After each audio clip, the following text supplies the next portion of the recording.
Donovan Mitchell returns to the Utah Jazz lineup tonight. Is he the savior? Is there too much being placed on the fact that Donovan's going to be back, everything's going to be fine, we're going to win a championship? Is there too much of a default there, Jake? Are the Utah Jazz relying too heavily on the return of Donovan Mitchell for them to win this series? I don't think they're relying too heavy on it. I think that this kind of works both ways. So in the media and in the fan base, I think everybody is just relying on this whole narrative of him coming back. You know, that everybody is living and dying on it. Hey, Don's coming back, everything's going to be fine. I think internally as a team, it's probably a little bit different of a conversation. Obviously, yes, you get an energy lift in the locker room and on the floor with Donovan coming back. But I also think there's a sense of relief. Like, hey, Don's back now. We can all get back into our normal roles. And let's go out and do this thing, So I think there's probably a level of excitement. And I think, too, there was a lot of distraction headed into game one. And I think now it kind of feels like everybody, fan base, team, media, everybody generally speaking, has kind of moved past the injury report thing, which is good. So coming into this game, I think, yes, there is certainly some pressure on Don to perform. But at the same time, I think it's for the team, it's just more of a relief because now everybody can be in their natural role. Everybody can feel good. Joe Ingles doesn't have to do too much. Jordan Clarkson doesn't have to give you 40, and everything's fine. So I think it's more a sense of relief rather than them just relying like too heavily on him coming back. Well, it'll be interesting to see exactly how this plays out because I do think that there is a large sect of this Utah Jazz fan base that believes Donovan's just going to show up and be the 35-point-a-night Don that we saw in the bubble last year, battling Jamal Murray and the Nuggets, and that's the guy that we're getting back, and that's who he's going to be, and I'm telling you that's not the way it is. It's going to take a week of games for Donovan Mitchell to get back. It's going to take 4 or 5. You're probably not going to see peak Donovan in round 1. 4 or 5 games, hopefully you win. You're moving on to round 2, which you are. Let's be serious. Yeah. You're moving on to round 2. Now, in the middle of that series, I feel like that's when you're going to get peak Don back. All things equal, ankle's fine, no re-injury. I feel like that's when you're going to get peak Donovan Mitchell back. And if that's the case, now I think you have a legitimate shot, especially with the Clippers struggling so mightily. I think if you're a Jazz fan, you might be looking forward to Lakers and Jazz in the Western Conference Finals. I mean, we're going to talk about both of those series coming up, but if you start forecasting forward, you're starting to see some teams play really well, and you're starting to see other teams not play so well. Right. And I think if you're the Utah Jazz, tonight is a huge game, if only, Jake, in statement, to reassert yourself is that number 1 seed. Yeah, absolutely. I think the Jazz really need to get back in a place where they're, all around respected as the best team in the Western Conference in this postseason bracket. And I think, with Don's absence and with what they've kind of had to deal with, especially losing game 1, I think people are questioning that. And I think, we spent a lot of time yesterday, a lot of time Monday, sort of talking about where this team was at, and talking about the loss in game 1. And I think the loss in game 1, the Jazz loss to Memphis was very different than like what the Clippers are going through, let's say. Meaning that the Jazz simply didn't play particularly well. They turned the ball over a lot. They didn't shoot well. And so now tonight, I think this has a chance to be kind of a party for the Jazz. I think Don's going to come back. They're going to get off to a hot start. And everything's going to be fine. Honestly, I really do think that they're going to win tonight. They're then going to go to Memphis. If they don't win both of them, they'll win one of them, and then they'll come home and they'll finish it up. So that's why I say at the end of the day, this injury report thing and Donovan's absence, all that's behind them now. It kind of feels like now the Jazz are sort of like at the starting point of their postseason, which I think is really good for them.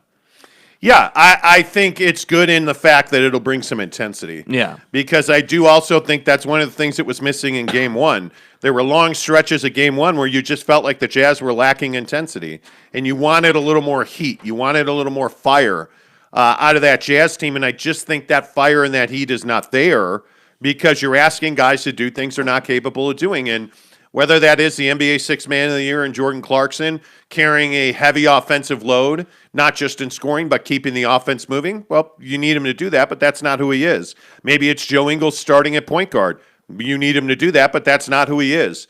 Donovan Mitchell cures a lot of that, and if it only brings fresher legs to guys like Clarkson, to guys like Joe Ingles, I think that's great. I still maintain, Jake, that one of the biggest questions I have here is, how do you get Bojan Bogdanovic going from the drop, right off the tip? You've got to get him going because I think he was largely absent until the fourth quarter of game one. Right. And that's just not a recipe for this team to win. Yeah, I think that's a great point. And I think, tonight, if you're Quin Snyder, you're sort of sitting here, kind of wrestling with the idea of, we got to get Bojan going early, but we also got to try and get Don going early too in his first game back, So I think if you're Quin, or if I'm Quin, what I would be doing is I would be saying, I want to get Bojan going early to take the pressure off of Donovan Mitchell, so he can just kind of do his thing and be comfortable.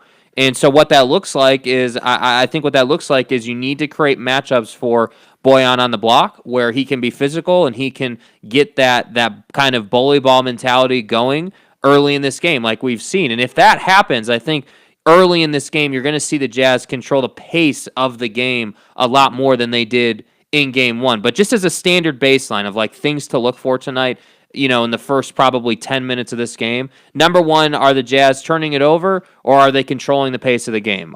Do they look comfortable, or is the Grizzlies' physical defense still giving them a lot of issues? That'd be like the number one thing I'm looking for. But then secondly, on the offensive end, I think for the Utah Jazz, is Donovan Mitchell rolling out early in this game, taking a bunch of shots, trying to find himself again? Or is he just running offense, and are they going through bogey? Like, what's the mentality, So I'd be looking for that. I think that's a great point. I hate the word mentality. What's your mindset? Well, I think tonight it's a big thing. Like, I agree with you in post-game when you're asking players like, well, hey, you're down 2-0, Paul, headed back to Dallas. What's your mentality? Oh, I don't know. Win the third game? Win the effing game, man.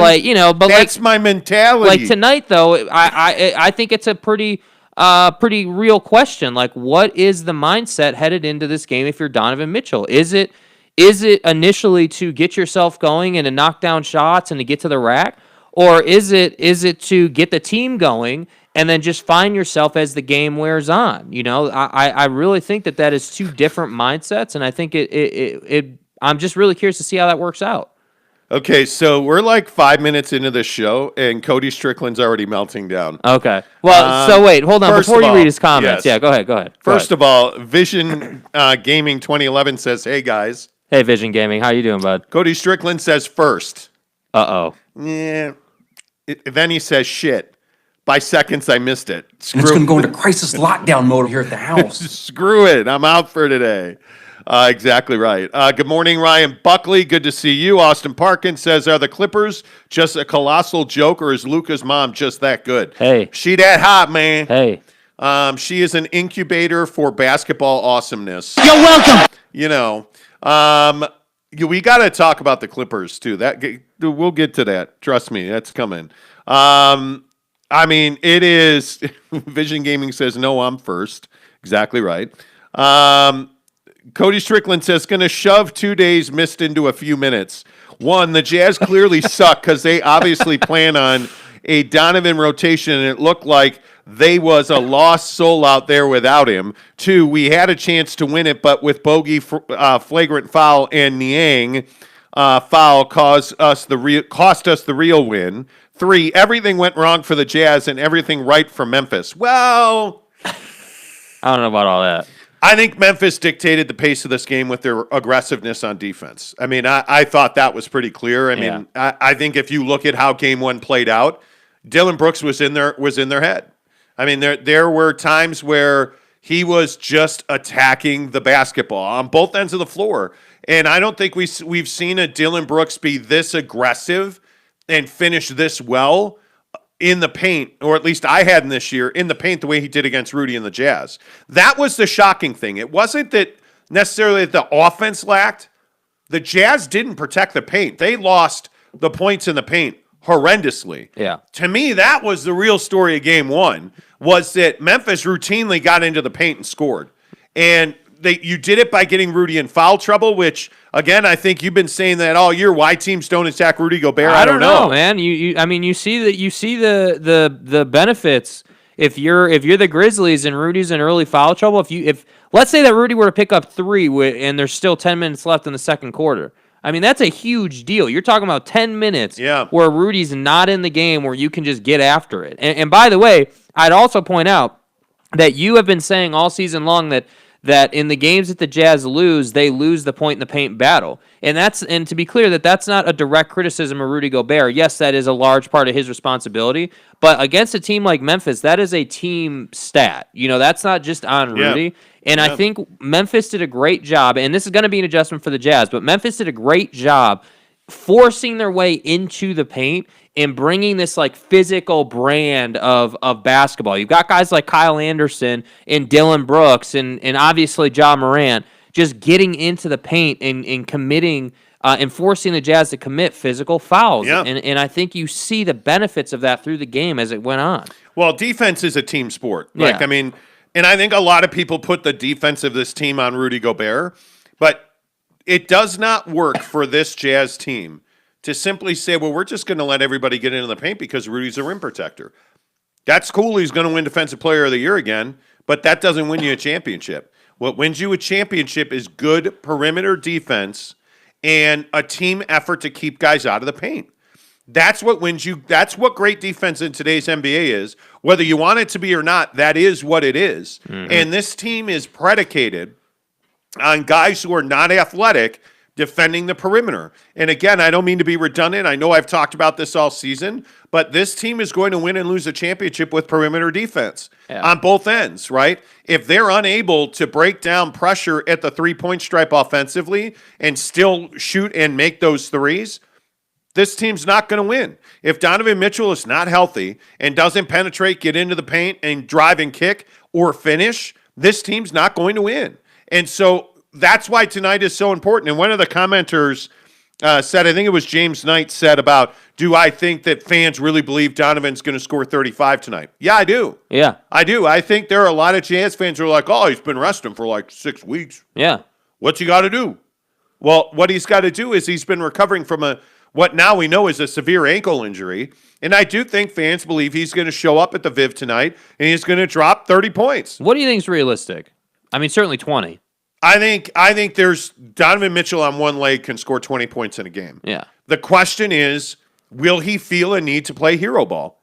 That's my biggest question. Yeah. And the other question I have is, what is his confidence level in the ankle? Yeah. Is he going to be playing at the rim? Is he going to be playing that Donovan attacking style that we all love so much? Well, I think, that's a question. When with the injury report thing, when Donovan Mitchell comes out and says, hey, I'm good to go, I'm ready, let's play, I'm excited, I want to play, that to me tells me that he's pretty confident in where his body is at. But I also think that on the other side of that, as athletes, and we see this in many different sports time and time again, athletes tend to get a little overconfident in where their body is at and what it can handle. Yeah. So, to your point, I personally think he's going to come out gunning. I think he's going to come out, he's going to get to the rack, and he's going to try and prove a point. And he's going to try and get this team in a really good spot. My only question just simply is he on a minutes restriction tonight? Are they going to say, hey, we're not letting you get past 30 minutes? I don't think you can do that. Not at this point. I mean, you're in.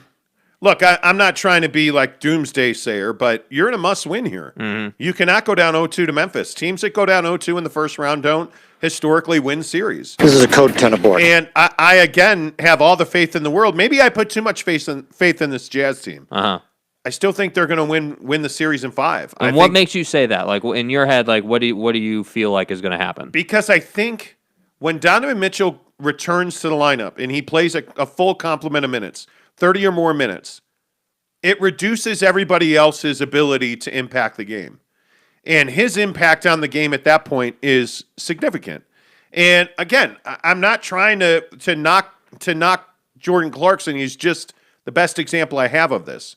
You can't simply say to Jordan Clarkson, here's the ball, everybody else is going to be on the bench, good luck. Yeah. Like, But that's what happens. When you give Jordan Clarkson the ball, he's a black hole. It doesn't come back out. So that gets reduced. I will again say Bojan Bogdanovic is a pivotal, vital player on this team who cannot wait till the fourth quarter to drop 20 points. Bojan's got to play well for 4 quarters or they're not going to win. My single biggest question is when Donovan's back and the rotation is back to as normal as it can be, how do you keep Bojan Bogdanovic attacking the basket? Will you continue to throw him the ball in the post? I don't know that you can, but I don't know that you can because stylistically, when Donovan was healthy, you never did that. Yeah. I think that. So a bad habit that the Jazz got into before the injury was that they started playing 2-man basketball, Don and Rudy and everybody else, right? And when Don went out, Bogey stepped up, and now we're here, right? We've talked about that ad nauseum. You guys know exactly what I mean. So tonight, I think that for Donovan Mitchell, and Quin Snyder, they have to work together to not force it to Bogey, but to prioritize him in the offense. Yes. Like Bogey needs to be hitting the wing 3 in transition. Bogey needs to be hitting the corner 3 when Memphis doesn't rotate, where he had that opportunity 3 or 4 times in game 1. He needs to be making those shots, and he won't make them unless he gets early looks in the game. So that's why that's so important. It's not. Honestly, I think if you gave Donovan Mitchell the ball and just said go to work, he could give you 30 or 35 tonight, honestly, but you don't want to do that. You need to get the whole team involved. And so if they don't, make it a priority to get Bogdanovic involved, I'll be really surprised. Yep, agree with that. There's a lot of comments this morning, so I'm trying to get to them all. Mitchell Harding says, hey, fellas, hope you and your families are doing well. Thank you, this Mitchell. Wednesday. Mitchell, appreciate you very much. Thanks for being here. Giggity says, yes, James, people are that naive that Donovan's going to come in, play 40 minutes, score 35 points. What? The guy's 40's heavy, bro. The guy's been sitting around. What? Jake, he's 20-something years old. What do you mean? Yeah. That's the mentality, I'm telling you. Tanner Plummer says, I'm not trying to be negative. Okay, so here comes a negative comment. I just want you to know you're so sure I just want to know why you're so sure the Jazz will win this series, because they are a superior basketball team to the Memphis Grizzlies. It comes in the X's and O's. If you really don't. So here's the difference, okay, generally speaking. For us, we're not watching the game as fans, right? Yeah. We don't have emotion backing what we're saying. We're saying, hey, this is what we saw right here in game 1. I saw turnovers. I saw 20% from 3. I saw a lot of physical defense out of the Memphis Grizzlies. Bad shot selection. I saw all these things that the Jazz don't normally do. And that simply is a result of a Memphis team coming in after going through the play-in tournament and handling their business and feeling great about themselves and ready to prove a point, frankly. Hey, we're not supposed to be here. Nothing to play for. Yeah. We want to prove a point. So that was game 1. Okay, that's all over with now. Don's back for game 2. It's time for us to handle our business. So you should expect 35% from 3 tonight. You should expect, I would say, less than 10 turnovers tonight out of this Jazz team. And I would expect more than 20 assists as a team. And if that happens, this is going to be a 10-point victory for the Jazz. Yep, I would agree. Omar Lazama says, good morning. Happy hump day. Go Jazz. Good morning. Good morning. He also says, as my chat now freezes, YouTube's doing this new chat thing where they want you to pop the chat out Pop it out. It's bro, can we just not change things? Cody Strickland says, I had the Blazers winning, but I thought the Clippers would get in on a game 7. I'm not sure about that now. I'm not sure about that at all. Forgotten Soul says, Donovan is my favorite player by far, and I'm so excited to see that kid play. Yeah, I think everybody is. Yeah. I think everybody is. Leanne Dreun, Who the fuck is that guy? Stuff says, not worried at all about Memphis. Even without Mitchell, we ain't losing the series to them. We had the worst game of the year and barely lost by 3. Well, I don't know that you had the worst game of the year. The thing that I would point you to is, yes, I agree, you're not losing this series. Luka's mom could be your starting point guard and you're not losing the series, right? But the issue is you're going to have to find a way to create open looks from 3 because George Niang needs to make his threes. Yeah. Or he, with all due respect, I know he's a Ferrari in a sports car and stuff, but he's the minivan. With flat tires if he ain't making threes. He has zero value. George Niang has zero value if he's not making threes. That's just he's not great defensively. Yeah. He gives you a little bit when he gets into the paint. His job is to come in and make threes because he's going to be open. Yeah. That's the bottom line. That's his job. Joshua Blaylock-Dixon, what do you think the potential of Royce O'Neal is? I think the potential of Royce O'Neal is to look really good in another team's uniform. That's his potential, to be a fashionista wearing a Bulls uniform. Cool, bro. I am not now and never have been a Royce O'Neal fan on this team. When their three balls going in, okay, cool, you can support his defense. When it's not and they're losing and he's missing wide open threes and he's not being guarded because teams don't fear him and he is a one-trick pony, which is, hey, I'm going to shoot a three, I hope it goes in, there's not much value there. And again, not trying to be a jerk this early in the morning, but when it's 4-on-5 offensively, right, because Rudy's not giving you a whole lot offensively. Yeah. You are playing with 4 guys offensively. You put Royce O'Neal out there, and now you're playing with 3 guys offensively. Yeah. And against an aggressive defensive team that's athletic on the perimeter, you're going to struggle. Yeah. And Royce O'Neal has to make this team, listen, for better or for worse, you all love it so much when the 3 ball's going in. Mm-hmm. Well, welcome to the world and the land where the 3 ball doesn't go in as easily. By the way, we've been telling you this for like 3 weeks. Tonight, you're going to know right away. Yeah. Right? The other night, what happened? Well, the ball started not going in the hole. Like, I think Joe hit an early 3. Yeah. And you felt like, okay, we're going to run away with this, and the Jazz are going to win by 86,000 points. And then you lost. Yeah. Because Memphis settled down, and it's not the first 2 minutes. It's when everybody settles down. Now we're playing basketball. Yeah. And now who are we? And who are they? They're aggressive offensively. They're younger. They're more athletic. They're quicker. They get to the paint. They get to the rim. And what are we going to do about that? Because I'm telling you, crying to the officials doesn't make you a better three-point shooting team. Yeah, I thought that the age thing really did play a difference later in the game. You know, I thought that Memphis did stay pretty fresh throughout the game, and their energy level stayed really high. Cody Strickland said, whoa. I thought you guys don't watch basketball. WTF We don't. is We this? don't, dude. We don't. Exactly. We don't. Yeah. Tanner says, sorry about the Suns last night, Monty. My guy had 31. Wet like I'm booked. That's all I can say. Water is wet, Here we go. and Chris Paul is hurt during the playoffs. It is what it is. Luca's mom or Trent Forrest, who's a better point guard? I want it.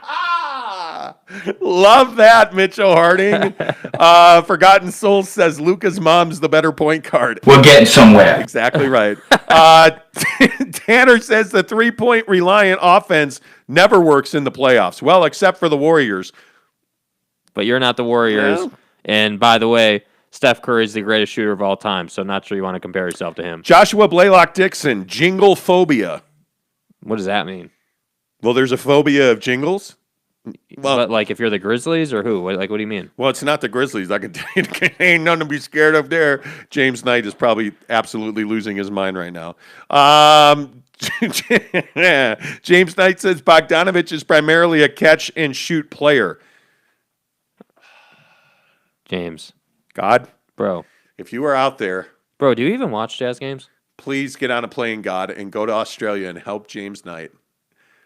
Boyan Bogdanovich is not a catch-and-shoot player. Yeah. What are you talking about? This is not JJ Redick we're talking about. Man, Come on. James, do you watch basketball, bro? We don't. You know, yeah. What are you, nuts? Yeah. Boyan Bogdanovich is not a catch-and-shoot player. Yeah. Monty, what did you think of the Suns last night? Ha ha ha ha ha ha ha. I don't give a Memphis fuck. Okay, see, here's the funny thing. I am a Devin Booker fan. Uh-huh. And everybody, so what have we gone through in the last month? Oh, Monty, you're a Laker lover. Slurp it up. Slurp the Lakers. Slurp it up. I listen, I am a Devin Booker fan. I am not at all sad the Suns lost last night because the Lakers are a far better team. Whatever. And you know, like I look at Chris Paul. Same thing I'll say about Mike Conley that I've said all year. You can't rely on Chris Paul to be healthy in the playoffs. All right, we're going to move on here. Because guess what? Water's wet and Chris Paul's hurt during the playoffs. Mm-hmm. Oh, the sun rises in the East? Yeah, Chris Paul's hurt in the playoffs. right? Thanks, Captain Obvious. I realize that. I mean, That's quite enough. We get it. every year, right?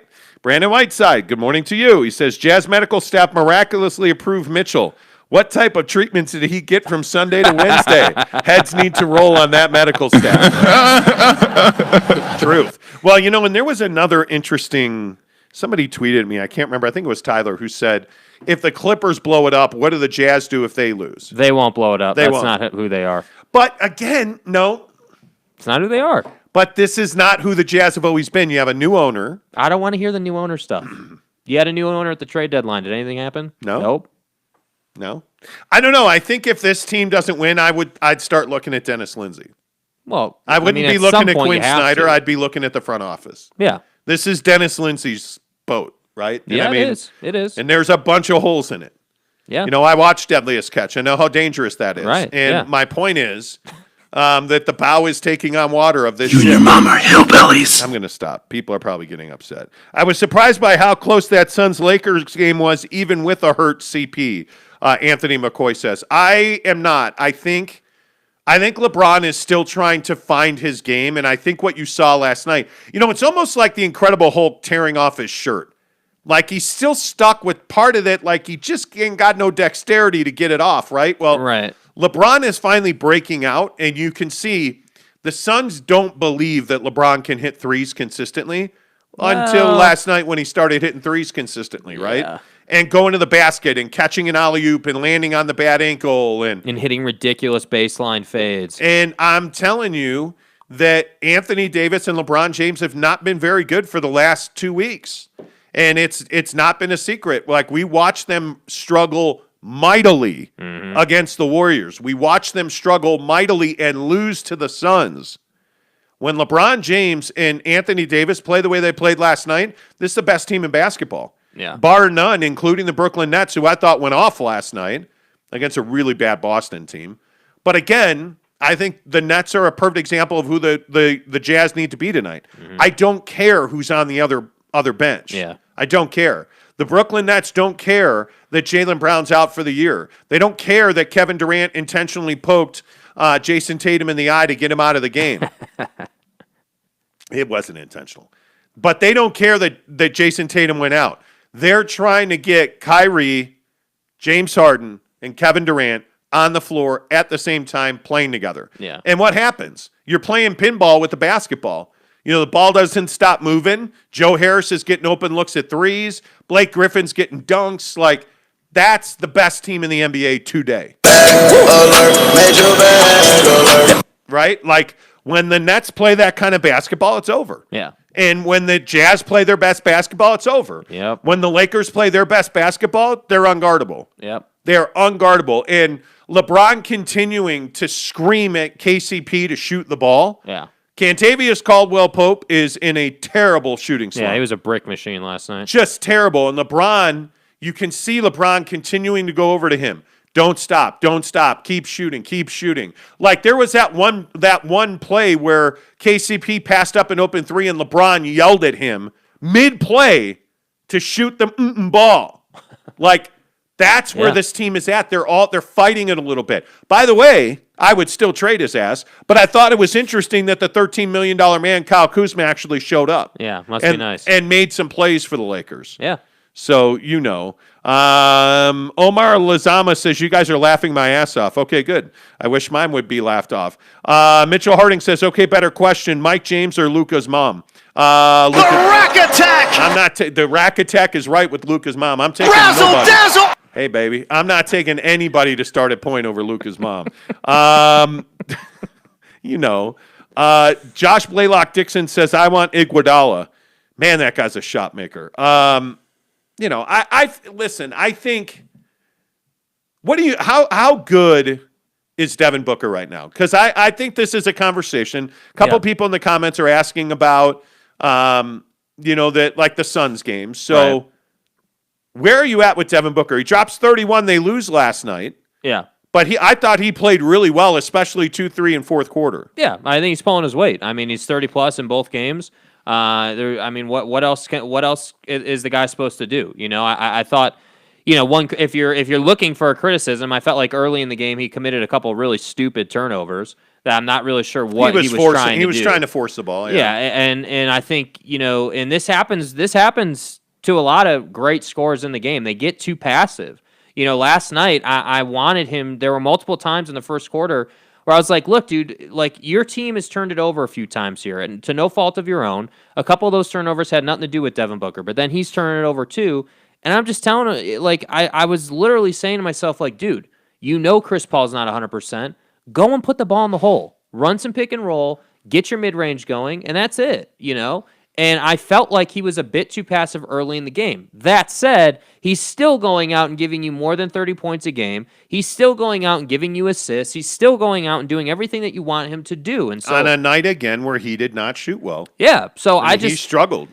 I don't think last night it's at all fair or realistic to say that Devin Booker was the reason that they lost. I think the reason that they lost is they played a really poor game as a team, frankly. Again, I know I keep going back to the turnovers, but think of it this way. They turn the ball over 13 times and they lose by 7 points. If you turn the ball over just 5 less times, what does this game look like? If you don't turn the ball over 5 times on your first 10 possessions to start the game, where's the momentum swing at? It doesn't happen for the Lakers. Well, and I also think that I look at the Suns and their guys are not getting fouled enough. Yeah. That's one of the things you really miss about having Chris Paul is guys getting to the line. And I look at Book last night shooting 17 of 17 from the line. Yeah. But I also see DeAndre Ayton not shooting a free throw. Mikal Bridges doesn't shoot a free throw. Torrey Craig, Cam Johnson don't shoot free throws. The guys who get to the line, Dario Saric, by the way. Yeah. Go ahead. You're garbage. Yeah. Like Dario Saric played 15 too many minutes last night. Yeah.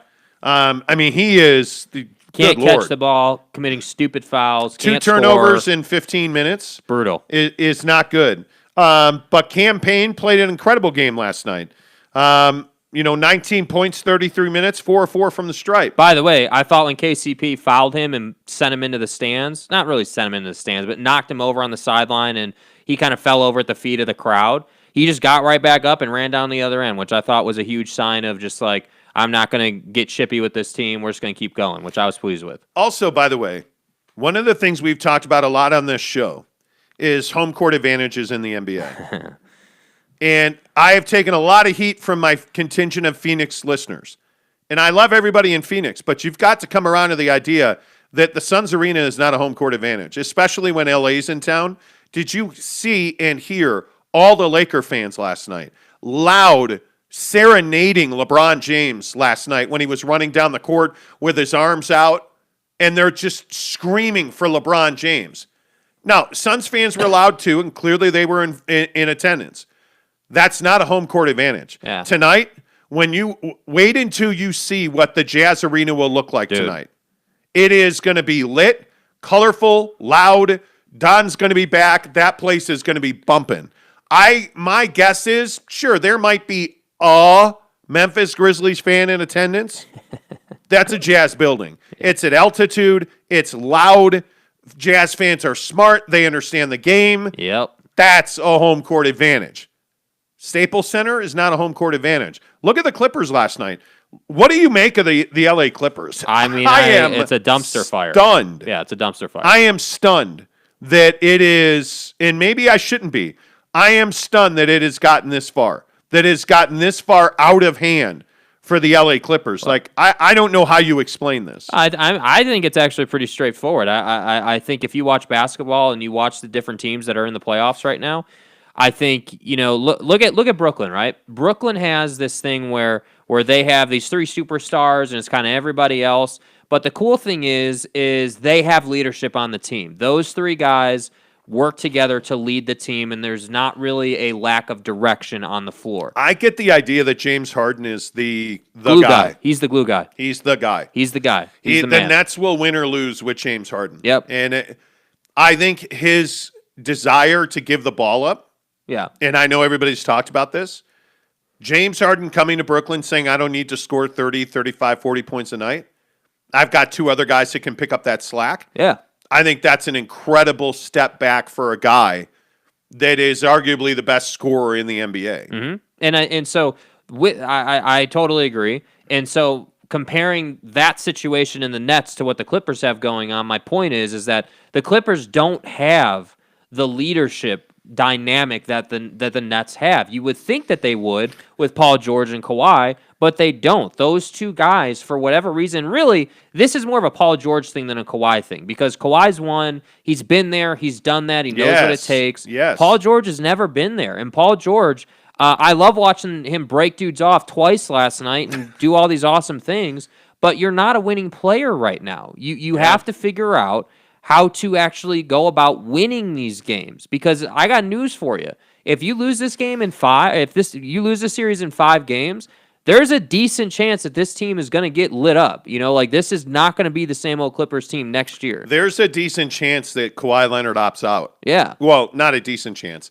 He will opt out. The question is he opting out to get a bigger payday from the Clips, or is he opting out to go to the Lakers? Because he's not going to leave Southern California. He's a SoCal guy. My guess is that if he opts out and doesn't return, my guess is he'd probably be a Laker. He'd be a Laker.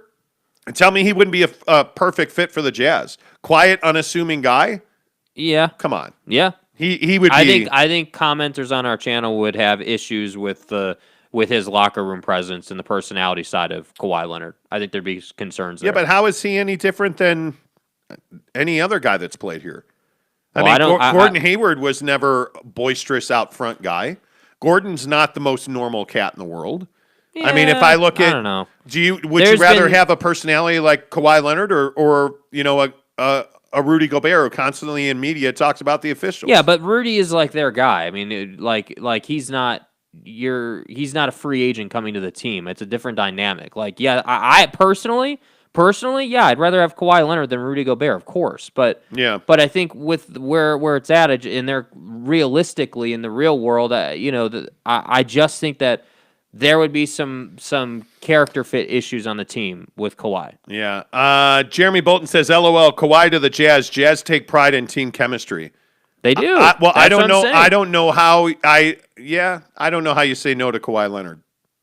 And I think his game is a perfect fit for what this team needs. Yeah, I agree. I agree. He is a perfect fit. There's no chance any player of his caliber would ever come to the Jazz. Yeah, I think you got to get over that. Here's the little brother mentality. I think you have to get over that. Little brother mentality. Absolutely. I wouldn't want Kawhi on the Jazz. Okay, well, Austin Parkin. I tell you. What is it about Kawhi that you don't want? He's got championships. It's nothing to do with on the floor. It's nothing to do with on the floor. The personality thing has never been an issue. It has. It's been an issue for Kawhi in his career. It has been talked about. In Toronto, it was an issue. Yeah. They happened to get over it because they had Kyle Lowry and they had some veterans who handled it. But I'm telling you, this team, right now, with what the Jazz have built, this team has a nice culture. There's no pressure on anybody. There's no issues. Everybody can do what they do. And then you add Kawhi to that, and I think it's just unknown what would happen. We don't know. Austin also says he'd be the only player on the team to willingly play less than Trent Forrest. I don't think that Kawhi Leonard doesn't want to play games. I don't think that, like, this management thing, they managed him because, one, he's got a ton of miles on the tires with all of his playoff games, with all of his runs, high leverage minutes. He's got an achy knee. He left San Antonio with a quad that was clearly not well. Yeah. I mean, you will manage him. You should manage him. Yeah. There's no question about that. I think it is. I think when you have Kawhi Leonard, you want to load manage him. You want to, when you have guys like Harden, Kawhi, and KD, you need to understand that you're playing a compressed schedule where you just finished the playoffs in October, then you started in December. And remember that Kawhi went through a series last year, then went to the finals with Toronto, all the way through the playoffs, all those years in San Antonio. Yeah. If you're load managing Donovan Mitchell, okay, a guy like that's a problem. Yeah. Right? A guy like Kawhi Leonard, LeBron James, Anthony Davis, the Brooklyn Triumvirate, like any of these guys that have played a ton of games, you're a fool if you don't give them time off. Yeah. Like that to me is not, it's not the scarlet letter that some people try to make it out to be. Do you really think that's going to happen? I don't think Kawhi Leonard's coming to the Jazz. I simply, off the collar, said... Bro, you're rocking the boat. I just threw it out there like I threw it... No. See, Luca's mom is on the top of my mind. You see, I'm a guy of simple taste. You know. I simply threw it out there and said, hey, he'd be a great fit for the Jazz. I want it. Right? Now I can never say I threw it out there. Because it's going to turn into a hot dog down a hallway thing, and it doesn't need to. Do you think with Dwayne Wade being in his new role will help bring a big name to Utah? I think this is going to be 877 straight shows where we've answered that question. Listen, I think the Dwayne Wade thing, the Dwayne Wade thing is unknown. I don't think we have a firm grasp on what D Wade's role is going to be in this organization exactly yet. Like, obviously, yes, he's part owner. We get it. He's invested in the team. Awesome. But does that mean that he's going to play golf in Provo every day like he did on Twitter the other day? Or does that mean that he's actually going to be involved? He's going to be on the phone trying to recruit people? Because unless he's on the phone having conversations, trying to recruit people, that it doesn't really benefit. I mean, I don't see Dwayne Wade as the token black guy so other black guys will come to Utah. Well, I think clearly he is. Are people saying that in the comments? No, but I mean, I think there's a lot of people who believe that. There's a lot of people who think he's only here to bring some diversity to the organization. Well, no, he's here because him and the new owner have a relationship and have had, because D. Wade wants to and has always wanted to invest in tech. And Ryan Smith, you may know this, comes from tech. They have a relationship that was in place before, ownership change. So he's here because of that relationship. But I also think he's here because Dwayne Wade is a difference maker. He's a guy that, to me, I think a lot of younger players may not fully understand his greatness. I don't know how many young players even remember him in Shaq winning championships. I think the younger players in the game today, like if you're looking at LaMelo Ball, is he really going to remember LeBron James, in the decision? And Yeah, I think he would. Yeah. I don't know that kind of impact is what Dwayne Wade's having. If it were somebody, that Dwayne Wade's fine. He's going to do what he needs to do. If you need him to call Kawhi Leonard, I don't know that he and Kawhi Leonard have a relationship. Yeah, but I think that D Wade has relationships in the league. D Wade knows people. Of course he does. Yeah. And so it's not. It has nothing to do with Kawhi or whatever. My point just is that D Wade. I hope that D Wade didn't just come here because he wanted to own a team and be cool with Ryan Smith in the box every night at games. I hope that that's not what this is. I hope that he came here to be a tool in taking this team to the NBA Finals. Because, by the way, this guy, we're talking about a Hall of Famer, multiple rings, he's done some great things, so that's really what I hope for him. Well, and I think Brylark asked an interesting question are we in the same place with Paul George? Paul George is not a winner. No. You're talking about a guy in Kawhi Leonard that's got multiple rings, has hit one of the biggest shots in the history of the NBA. Is this the dagger? Against Philly in a Game 7 to win it. I mean, Kawhi Leonard's a Hall of Famer already. That's a guy you want on your team. Yeah. Paul George is not a winner. Paul George is not a team builder. Paul George is a guy who's battled a lot of injuries lately. I think Paul George, I don't think you're blowing both those guys out of LA. No. I mean, if I'm the Clippers, I'm probably trying to trade Paul George and keep Kawhi Leonard. Yeah. But I don't know. We'll see. Austin Parkins says, do you think Dwayne Wade being in the Jazz organization will lead to more free agents going on Wade's new game show on TNT that they've been spamming commercials? God, I love that. I love that so much. James Knight said, but if Conley misses games, you jump all over him. Even if he wasn't hurt, surely he misses games to rest. They said he was hurt. Yeah. They said that he had a hamstring. Dude, don't try to twist this. See, what are you talking about? I hate when Jazz fans do this. All due respect, James. I hate when Jazz fans do this. Oh, well, you said player X can sit out, and it's fine, but then Conley sits out and it's a big deal and the world's ending. Well, no, Conley was hurt and he's hurt constantly, and that's why you can't rely on him.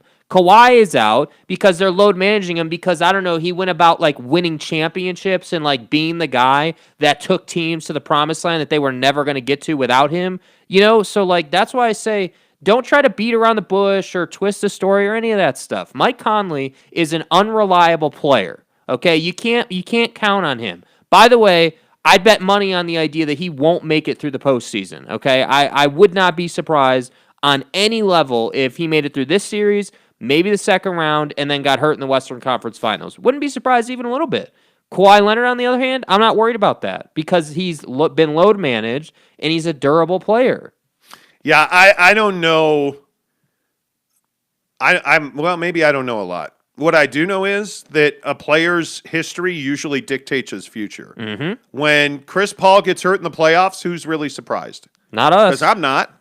When we've been telling you that Mike Conley's a guy that you can't rely on, when we've been telling you that Mike Conley missed vital games without Donovan Mitchell, Mike Conley missed vital games that, really at the end of the day, the Jazz wound up winning, but those games decided the home court advantage. And Mike Conley was hurt and unavailable for those games.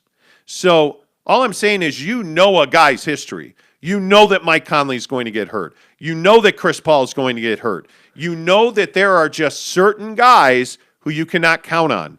LeBron James historically has never been injured. He's a guy that you can rely on. Every year he's healthy. Every year he takes you to the finals. By the way, this year, why did he get hurt? Someone fell on his leg. Yeah, he almost broke his leg. It's not like his hamstring was sore after the game and now you're out 3 weeks with a hamstring injury. I mean that's what I'm saying. Like these Mike Conley injuries are soft ass injuries that just come with certain players. And I love Mike. I love his shooting. I love what he brings to the table when he's healthy. But let's not spin this into saying Kawhi Leonard's rest is the same thing as Conley missing games. Like, it's not even close. Dwarf says Jazz Mavericks. That'll be fun to watch. Yes, it will. Yes, it will. He also says, give me an update. Don will play in the next game. Yeah, he's playing tonight. Yeah. Brylock says they already announced he's playing. Yeah, trust me, the injury report's real empty today. Yeah, exactly right. Exactly right. It is. It's all hands on deck. This is a must-win for the Utah Jazz. And they will win this game. Yeah, they're going to win this series. My feeling is they still win this series in 5. I would not panic if I'm a Jazz fan. I think it's 6. I don't think it's 5. I think I don't see the Jazz losing another game. You're not winning both in Memphis. That ain't happening. Want to bet $1? Sure. We have an Xbox S series sitting over there. And a PlayStation 4 at my house. You want to bet on that? And a TV. And by the way, make sure you give us a like on this video if you're watching. We're really trying to grow the channel. We need your help to do that. We appreciate everybody that's here. So give us a thumbs up. Hit subscribe. We're giving away a 50-inch 4K Ultra HD as soon as we get to 1,000 subscribers. Everybody who has tagged us on Twitter with a picture that shows you are subscribed to the channel, you will be entered. And right now we have 824 subscribers. It's going. So we are 176 away from 1,000. And as soon as we get to 1,000, the very next show, we're giving away that 50-inch 4K TV. QLED. And a year of Disney Plus programming for you included. So please make sure you hit subscribe. Give us a thumbs up. Really appreciate that. What's interesting to me about these series, and real quick before we start talking about living forever and eating fast food, which don't go together. In the East, I don't think there's any question the Nets are winning that series, right? What do you make of the Knicks tonight? Because I think this is a critical moment in time for the New York Knicks. What do you make of the Knicks? I think the Knicks are a team that aren't going to the Eastern Conference Finals either way. So I think, this game tonight in this series, like, wow. I don't think they are. I really don't. Them off. Yeah, I don't think that they're ready. I think that they've had a great year, but I don't think that they're quite ready. And I think that that's no knock on Julius or anybody. I just think that this is their first year in, and they're not quite there yet. And I think what Trae Young showed us, his killer mentality, his ability to be calm and composed in the biggest moments, does not bode well for the Knicks. But you can't tell me Julius is going to play this poorly again. Well, I don't know, because he's never been here before. Yep. Why is he playing this poorly? Is he nervous? Does he have butterflies? Is he just missing shots? Like Hawks or Knicks? I'm taking the Hawks for sure. Hawks and 6 for sure. Philly and Washington tonight, game 2. Philly up 1-0. Yeah, I think this is like a 5-gamer. Yeah, this is a short series. Wow, really? Yeah. Okay. Yeah. Obviously, I think we both like the Nets. In that series, Lakers Suns right now. Who do you feel like? You got to take the Lakers. You have to take the Lakers because but I also feel like we need to be careful not swinging too far away from the Suns because I think last night again they turned it over a lot. They didn't play well. Yeah. It didn't seem like they were prepared. So the best version of the Suns versus the best version of the Lakers, I think, is a really tight game. Nah, Lakers are winning that. Well, I'm not a Laker fan. I can appreciate what they do, but I think I'm not being a fan. Well, but the Lakers at their best are the best team in basketball. That might be true, but that doesn't mean that they're going to beat the Suns just outright handily or anything like that. Well, I don't think it's handily. They've already lost a game, but you said Lakers at their best, Suns at their best. Lakers are better. Yeah, I don't know that I agree with that. When LeBron and Anthony Davis import themselves 100% and they inflict their will, the Phoenix Suns are not as good as the Lakers. And Chris Paul is not going to be 100%. Did you see the bruising on his shoulder? No, I didn't. No. It's ugly. Yeah. This is a major significant injury for Chris Paul. So I don't think he'll be at his best. The Lakers will win the series, but I just don't think it's fair to say that the Lakers are an outright better team. I think the Suns are really good, man. I saw a team last night in the LA Lakers that was much, much better. So we can agree to disagree. But the last thing I would say though is the Suns turned it over 13 times last night, and the Lakers only won by 7. Like that should tell you everything you need to know. Yeah, because LeBron and Anthony Davis struggled early in that game. Yeah. And by the way, they also didn't get much off their bench. Yeah. Which, when that happens, they're going to struggle.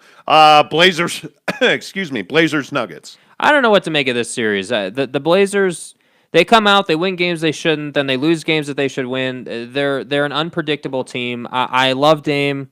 I love the clutch gene. I obviously Melo and CJ are great players. But I can't trust the Blazers. I don't know what I'm getting.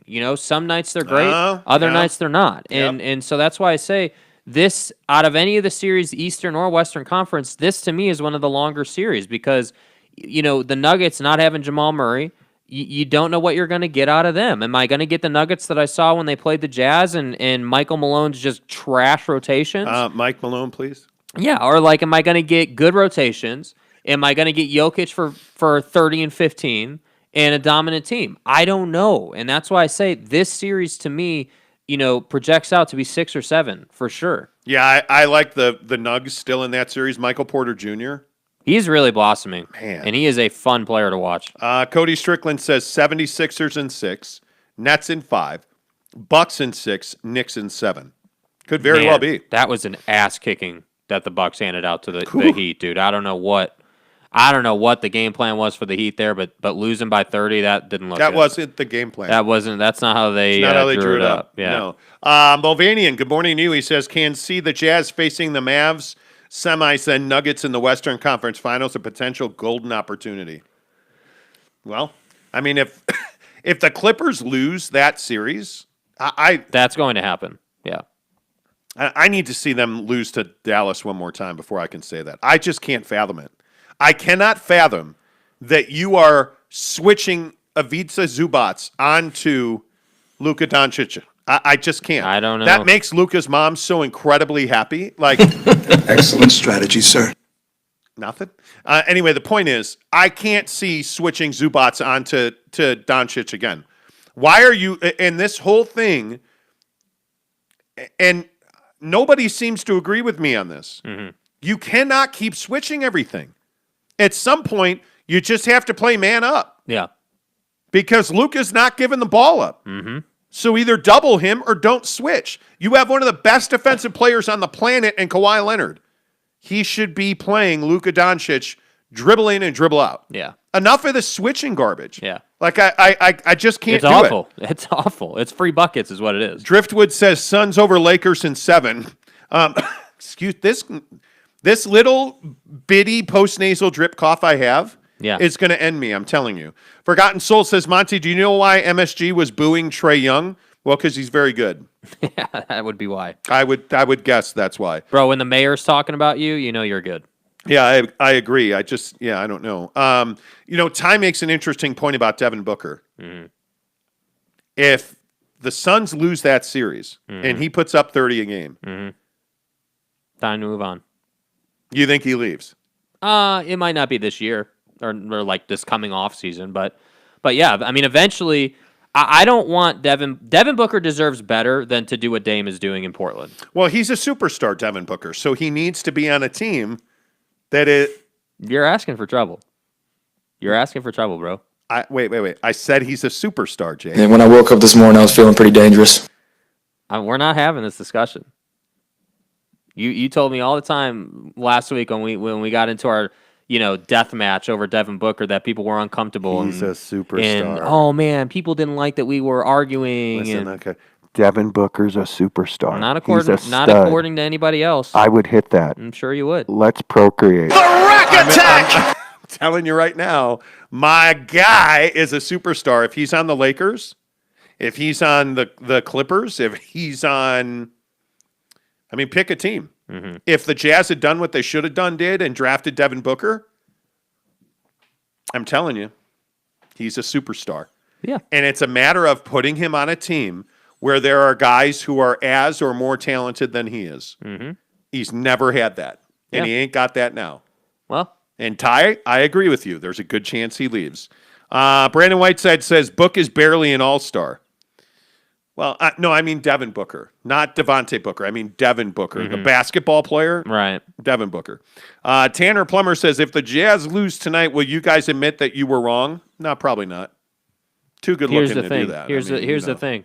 A, they're not going to lose tonight. Everybody says, hey, well, if you guys are wrong, will you admit that you were wrong? No, because we're not going to be wrong. They're winning the game. Yeah. Go bet your house on that. That's what I would do. Simple as that, dude. Forgotten Soul says, well, is Donovan a superstar because they are on the same caliber of player? Well, Devin Booker's better than Donovan Mitchell, so I don't know that we can have that discussion. Here's the thing, though. Here's the thing, and I think it's a fair point. And Donovan Mitchell and Devin Booker are essentially in the same place. Yes, they are. So if you're going to call Devin a superstar, then doesn't it inherently mean that Donovan Mitchell's a superstar? No, because Devin Booker is performing at a incredibly high level. Yeah, mainly because he's playing games. Yeah, season after season, Devin's done it. Devin's established himself as one of the best shooters in the NBA. Devin Booker's been on one of the worst teams in the NBA for his entire career. Donovan Mitchell is arguably on the brink of going out of the playoffs the first round for 3 years in a row. If you believe Tanner Plummer, which nobody does. But my point is, they're not losing tonight. Donovan Mitchell has a chance to pass Devin Booker. If they win a championship this year, Donovan Mitchell's passed him. Well, yeah, that's a different story. Because they would have won a championship because you would have beat LeBron of Donovan Mitchell. Yeah, probably. Right? And Book needs to break out of Phoenix to win a championship. Because I just don't see Chris Paul. Yeah, we've been over this ground. We've seen this movie before with him. Yep. Devin Booker needs to leave Phoenix to win a championship. It is that simple. Donovan has put the Jazz in the playoffs every year. But wait, they have the best center in the world. Yeah. Nobody's ever seen a player that can do what Rudy can do. He's a $200 million man. He's a rim protector. Yeah. He's the greatest defender since George Patton. What do you bitch? What are you talking about? He does it on his own. Yeah. See, this is the argument the Jazz fans can't get away from. They don't want to have it. Oh, well, Donovan's the greatest player. Look what he's done with the Jazz, huh? Okay, well, he also, but what? Bogdanovich. And if he hadn't broken his wrist last year, the Jazz win a championship. Oh, wait. But Donovan, but he needed Bogey in the wrist. What was it? Was it that Donovan wasn't good enough to carry that team, or was it that Bogey broke his wrist? A motherfucking, down, him, fucking. What's it going to be? Can't have it both ways. Can't have it both ways. It's okay to say Donovan's not on that level yet. It vexes me. Every playoff game he plays, he gets a little better. Right? Which is why it should piss you off that Mike Conley took the final shot and not Donovan Mitchell last year. I'll try to stay calm and not curse. Right? By the way, not for nothing, Donovan Mitchell hurts his ankle. Well, the Jazz were lucky to stay out of the play-in tournament. Oh, wait, didn't they finish with the best record in the NBA without Donovan Mitchell for 6 weeks? Without Donovan Mitchell for 6 weeks? Just saying. Come on. keeps it real on this show.